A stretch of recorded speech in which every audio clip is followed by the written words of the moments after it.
नमस्कार. लश लँडस्केप्समध्ये तुमचं स्वागत आहे. आज एका नवीन विषयावर चर्चा करूया. प्लांट्स केअर अँड मेंटेनन्सच्या बाबतीमध्ये सर्वात महत्त्वाची स्टेप कोणती? प्लांट्स इनडोर आहे, आउटडोर आहे की सेमी शेड आहे? आणि त्यांच्या वाढीसाठी नक्की त्यांना कोणत्या सराउंडिंगची गरज असते हे लक्षात घेणं सर्वात महत्त्वाचं. चला जाणून घेऊया. आउटडोर प्लांट्स म्हणजेच बाहेरील वनस्पती. या वनस्पतींना भरपूर सूर्यप्रकाश आणि मोकळ्या हवामानाची गरज असते. किमान 5 ते 6 तास थेट सूर्यप्रकाश हा त्यांच्यासाठी आवश्यक असतो. जर ह्याची लागवड कुंडीमध्ये केली तर त्याचं सॉईल हे वेल ड्रेन्ड असणं गरजेचं आहे. त्यानंतर ह्यांना जर दररोज पाणी दिलं तर ही झाडं आणखीनच बहरतात. काही झाडांची ओळख मी तुम्हाला पुढे करून देते. पहिलं आहे जास्वंद. हे एक अतिशय लोकप्रिय आणि सदाहरित फुलांचे झुडूप आहे. याला वर्षभर सुंदर फुले येतात. दररोज किमान 5 ते 6 तास थेट आणि भरपूर ऊन आवश्यक असते. माती वरून सुकलेली दिसल्यास भरपूर पाणी द्यावे. उन्हाळ्यात रोज पाणी लागते. बागेची शोभा वाढवते आणि याच्या फुलांचा पानांचा वापर केसाच्या आरोग्यासाठी केला जातो. दुसरा आहे मोगरा. मोगरा त्याच्या अत्यंत सुगंधी आणि पांढऱ्या शुभ्र फुलांसाठी ओळखले जाते.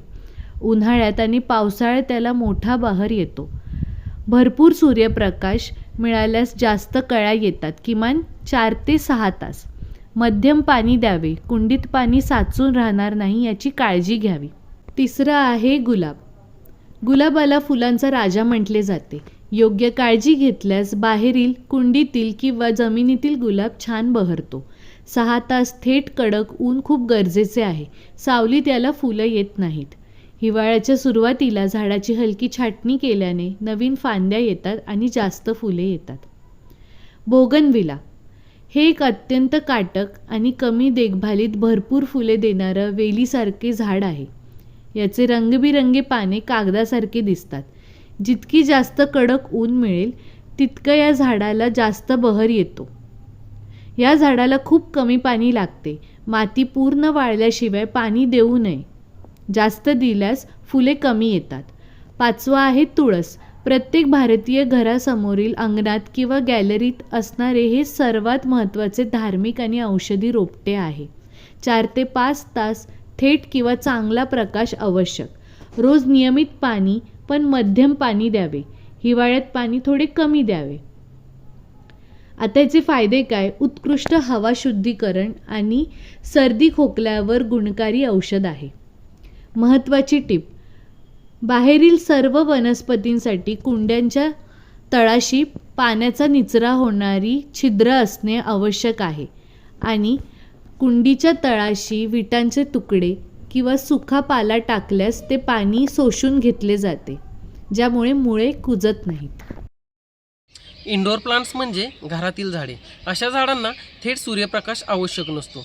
तर या झाडांना किमान 4 दिवसातून एक वेळेस पाणी आणि 2 तासाचा सूर्यप्रकाश दिला तरी त्यांना तो पुष्कळ असतो. ही झाडे घरातील ऑक्सिजनची पातळी वाढवून ठेवतात आणि हवा शुद्ध करतात. चला तर काही इंडोर प्लांटची मी तुम्हाला ओळख पटवून देतो.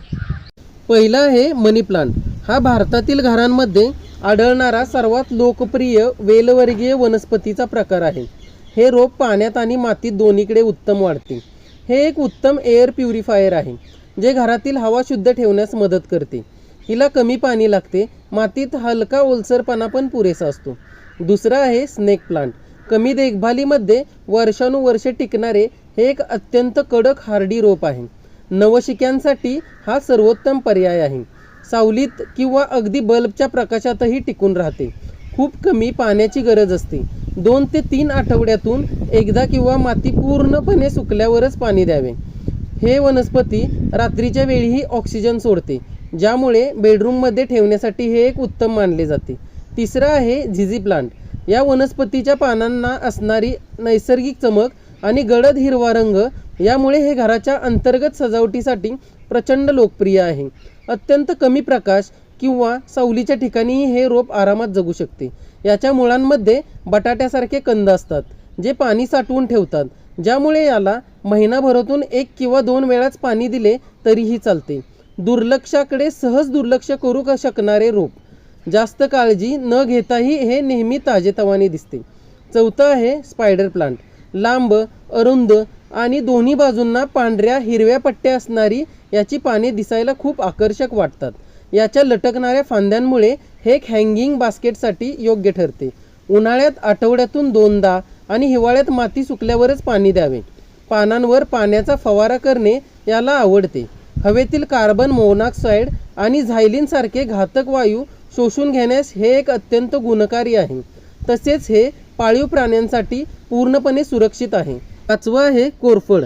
औषधी गुणांनी परिपूर्ण असणारी ही वनस्पती प्रत्येकाच्या घरात असायलाच हवी. ही एक सक्युलेंट वनस्पती आहे.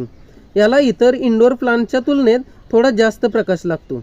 खिडकीजवळ किंवा जिथे काही तास सकाळचे कोवळे ऊन मिळेल तिथे ठेवावे. पानांमध्ये भरपूर गर असल्याने याला पाणी खूप कमी लागते. माती कोरडी झाल्यावरच पाणी द्यावे. त्वचेच्या आणि केसांच्या आरोग्यासाठी याचा गर अत्यंत फायदेशीर ठरतो. तसेच घरगुती प्रथमोपचारात जळजळ कमी करण्यासाठी याचा वापर होतो. इंडोर प्लांटसाठी काही महत्त्वाच्या टिप्स सांगतो. ओव्हर वॉटरिंग टाळावे. इंडोर प्लांट्स खराब होण्याचे सर्वात मुख्य कारण म्हणजे जास्त पाणी देणे. कुंडीच्या खालच्या छिद्रातून पाणी निघून जाईल याची खात्री करावी. दुसरं आहे पानांची स्वच्छता करावी. पानांवर बसलेली धूळ वेळोवेळी ओल्या कापडाने पुसून घ्यावी, ज्यामुळे वनस्पतींना प्रकाश संश्लेषण करणे सोपे जाते. पार्शल शेड किंवा सेमी शेड प्लांट्स म्हणजे अर्ध सावलीतील वनस्पती. या वनस्पतींना सकाळचे 2 ते 3 तास कोवळे ऊन गरजेचे असते.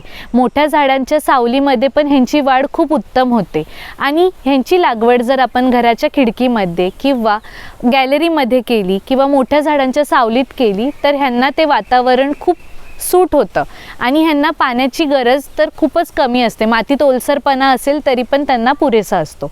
काही झाडांची ओळख मी तुम्हाला पुढे करून देते. पहिलं आहे एन्थुरियम. एन्थुरियम हे त्याच्या चमकदार हृदयाच्या आकाराच्या रंगीत पानांसारख्या भागासाठी ओळखले जाते. याला वर्षभर लाल, गुलाबी किंवा पांढऱ्या रंगाचे बहर येतात. दुपारच्या कडक उन्हापासून संरक्षण आवश्यक. घरातील खिडकीजवळ किंवा बागेतील अर्ध्या सावलीत हे उत्तम फुलते. मातीत ओलसरपणा असावा पण कुंडीत पाणी साचू देऊ नये. हवेतील दमटपणा या झाडाला जास्त आवडतो. याची फुले झाडावर किंवा कट फ्लावर म्हणून फुलदाणीत कित्येक आठवडे ताजी राहतात. दुसरं आहे वेगवेगळ्या प्रकारचे फर्न्स. फर्न्सची पाने अतिशय नाजूक आणि दाट असतात. घराच्या किंवा बागेच्या ज्या कोपऱ्यात अजिबात थेट ऊन येत नाही पण चांगला उजेड असतो तिथे ही झाडं खूप छान हिरवीगार राहतात. ह्याला सूर्यप्रकाश किती लागतो तर पूर्णपणे अप्रत्यक्ष प्रकाश किंवा झाडाची दाट सावली लागते. फर्न्सला ओलावा खूप आवडतो. माती कधीही कोरडी होऊ देऊ नये. नियमित हलके पाणी द्यावे. हँगिंग बास्केटमध्ये या वनस्पती सर्वोत्तम मानल्या जातात. तिसरं आहे ड्रेसिना.